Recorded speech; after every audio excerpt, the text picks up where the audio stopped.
One of the most awesome days of my life was in the summer of 1969 when I was a college student and a bunch of us were watching the moon landing, and it was amazing.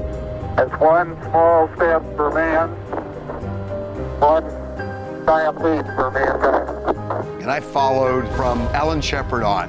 I was just obsessed with it. And now they're saying the moon landing is fake.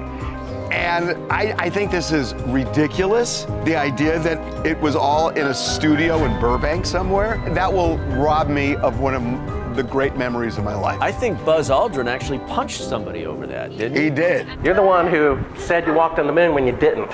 Saying I misrepresented myself. Away from me. You're a coward and a liar and a thief. Very well earned, in my opinion. The reason a lot of people think that this is fake, there's a new movie that came out called Fly Me to the Moon. This kind of gives you this alternative history, what if scenario, right? What if they had a backup plan if we didn't make it to the moon, because so much was riding on that we would have a studio to fake it. We need to shoot the backup version of the moon landing. You mean to fake it?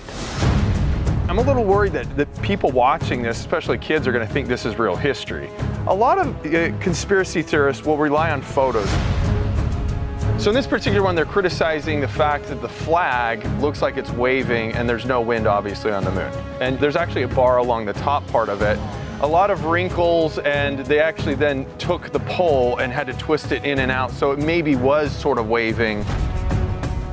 The only time the flag was ever waving was when Buzz Aldrin was screwing it into the lunar surface, because the laws of physics still apply. People will also talk about the difference in the shadows that you're seeing and that there's only one source of light. Which would be the sun. Exactly. Another thing that's been talked about from a photography standpoint is like, well, why aren't the stars being seen? If you are taking a picture and a very bright object is involved, that means 9 times out of 10, you're gonna have a wide open aperture and a fast shutter speed. And when you have those two variables at work, it's very, very likely that you're not going to see a lot of the background, aka a lot of the stars. But the other thing is, too, that it wasn't just Apollo 11. There were other moon landings. Boy, it's really rolling hills, Joe.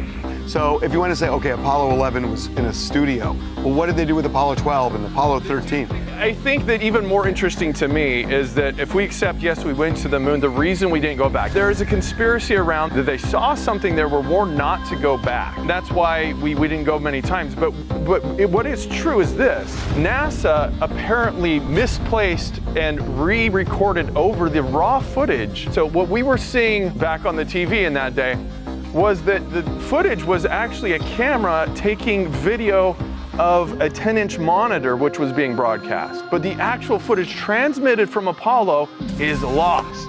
In the early 1980s, NASA's like, well, we're short on videotapes and data tapes, we're gonna re-record over this stuff. And they went to look for it in 2000s and it was gone. How could you lose that? This is fuel for the fire for the other side of this. When you have to deal with a lunar landing conspiracy theorist, you have to out-conspiracy them and say, well, we actually went to the moon. However, NASA and the US government are putting out all of these signals and all of these fake images as a way to sort of resurrect this as a news story. When like it gets tough for the US, they say, bring up the lunar landing. This conspiracy hurts my soul, man. It's so awful. Because no matter what, this is a high point for America. Totally. We can all get behind this. It's amazing. Everybody was so pumped for this. In 1961 or 2, that's when we started the space race. And John Kennedy said we are going to put a man on the moon. We choose to go to the moon in this decade and do the other things, not because they are easy, but because they are hard. And it was a race against the Russians. So it wasn't even so much we're going to do this indefinite exploration where we kept going back and back and back.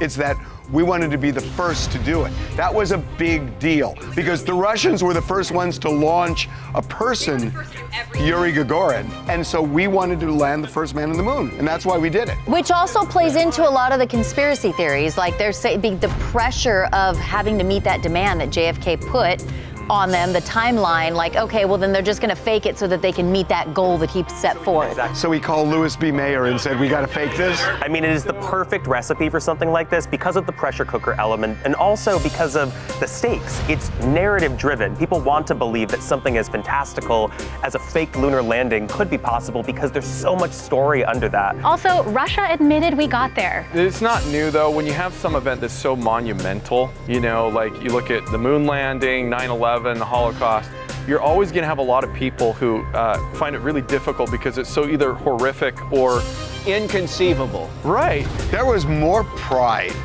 associated with that moon landing.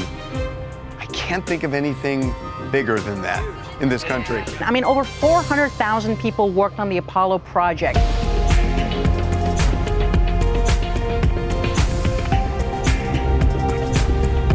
Brave men and women. And to think that of all of those people, that everybody's in on a conspiracy is so completely absurd. And part of the problem also is that when you look at people like Bill Kaysing, who were one of the first to start this whole conspiracy theory, is that you have these conspiracy theorists out there. And the difference between the 1800s and today is that in the 1800s, we ignored the village idiot. Today, we pay them attention and give them 500,000 followers. That's right. Yeah.